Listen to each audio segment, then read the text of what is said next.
అందరికీ నమస్కారం.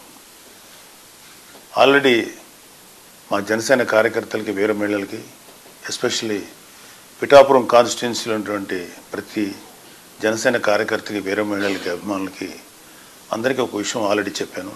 అలాగే కూటమిలో ఉండేటువంటి కార్యకర్తలకి నాయకులకి మహిళా కార్యకర్తలందరూ కూడా ఒక విషయం చెప్పాము.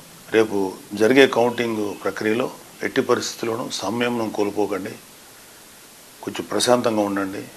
విజయం కూటమిని వివరించబోతుంది. సో ఓడిపోబోతున్నటువంటి వైసీపీ వాళ్ళు చేసేటువంటి కవింపు చర్యలకి మీరు ఎట్టి పరిస్థితుల్లో ప్రతిస్పందించద్దు అని చెప్పాను మీకు. కానీ రీసెంట్గా వైసీపీ నాయకుడు సజ్జల రామకృష్ణారెడ్డి వైసీపీ కార్యకర్తలను రెచ్చగొట్టే విధంగా వ్యాఖ్యలు చేయటం మేము ఖండిస్తున్నాం. పార్టీ ఏదైనా కార్యకర్తల క్షేమం కోరాలి కానీ వారిని విద్వేషాలకి విధ్వంసాలకు పాల్పడే విధంగా రెచ్చగొట్టకూడదు. అలాగే వైసీపీ నాయకులు వారు ఓడిపోతున్న విషయం జీర్ణించుకోలేకపోతున్నారు. విద్వేషాలు రెచ్చగొట్టి కార్యకర్తలను బలి చేయాలని చూస్తున్నారు. వైసీపీ కార్యకర్తలైనా ఇతర ఏ పార్టీ కార్యకర్తలైనా ఒక విషయం గమనించుకోవాలి. ఆంధ్రప్రదేశ్ రాష్ట్రంలో ప్రజలు తమ నిర్ణయాన్ని ఓట్ల రూపంలో ఎప్పుడో వెల్లడించారు. గతంలో ఎన్నడూ లేని విధంగా ప్రజలు వైసీపీపై తమ వ్యతిరేకతను ఓట్ల రూపంలో చూపించారు. తాజాగా వెలువడిన అన్ని ఎగ్జిట్ పోల్ సర్వే ఫలితాలు కూటమికి అనుకూలంగా వెలువడడం కూడా వైసీపీపై ఉన్న ప్రజాగ్రహాన్ని తెలియజేస్తున్నాయి. ఇక కౌంటింగ్ చేసి గెలుపొందిన వారిని ప్రకటించే ప్రక్రియ మాత్రమే మిగిలింది. కౌంటింగ్ రోజు ఏజెంట్లుగా హాజరయ్యే కార్యకర్తలు తమ పార్టీ అభ్యర్థికి ఎన్ని ఓట్లు పోలయ్యాయో ఓట్ల లెక్కింపు ప్రక్రియకు అనుగుణంగా ఎప్పటికప్పుడు నమోదు చేసుకుంటూ అంతిమంగా గెలుపు ఓటములు నిర్ధారించుకోవాలి. ఒకవేళ ఏవైనా సందేహాలు అనుమానాలు ఉంటే అక్కడే ఉన్న సంబంధిత ఆర్ఓకు ఫిర్యాదు చేయవచ్చు. ఘర్షణలకు దిగడం వల్ల కార్యకర్తలు వారి కుటుంబాలు ఇబ్బందులు పడతాయి తప్ప మిమ్మల్ని రెచ్చగొట్టేవారెవరూ మీకోసం రారు అనే వాస్తవాన్ని గుర్తించాలి.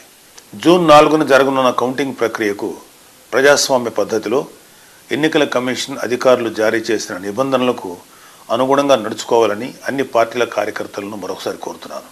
వైసీపీ కార్యకర్తలు చెప్పేది ఏంటంటే, దయచేసి మీరు మీ నాయకులు మిమ్మల్ని రెచ్చగొడితే దయచేసి రెచ్చిపోకండి. మీరు వైసీపీ కార్యకర్తలు, జనసేన కార్యకర్తలు, టీడీపీ కార్యకర్తలు, బీజేపీ కార్యకర్తలు ఎవరైనా ఓకే. మీరు ముందు ఒక రాజకీయ పార్టీ కార్యకర్తల కన్నా మీరు ఒక మనిషి, మీకు ఒక కుటుంబం, మీకు ఒక బాధ్యతలు ఉన్నాయి.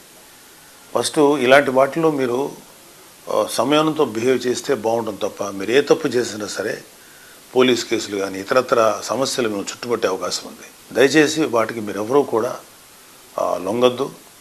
న్యాయబద్ధంగా, చట్టబద్ధంగా, ప్రజాస్వామ్యయుతంగా ఈ ఓట్ల లెక్కింపుని ప్రక్రియని మనం సంపూర్ణంగా నెరవేర్చుకుందాం. దయచేసి ఎవరూ కూడా ఆవేశాలకు లోనవద్దు. ప్రజాస్వామ్య స్పిరిట్ని మనందరం గౌరవిద్దాం. అలాగే ఎవరైనా సరే ఇంకొక ఇతర పార్టీ నాయకులు కానీ ఇతర పార్టీ కార్యకర్తలు కానీ రెచ్చగొట్టినా సరే దయచేసి ఎవరు రెచ్చిపోకండి. ఎవరు విన్ అవుతున్నారో ఎవరు లూజ్ అవుతున్నారు అనేది ఆల్రెడీ నిక్షిప్తమైంది. ఓన్లీ జస్ట్ అనౌన్స్ చేసి బయట పెట్టడమే తరువాయి. సో మీరు ఇప్పుడు ఏ కార్యకర్త అయినా ఏమీ చేసేది లేదు.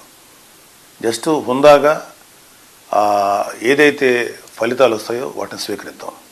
Thank you. జై జనసేన, జై హింద్.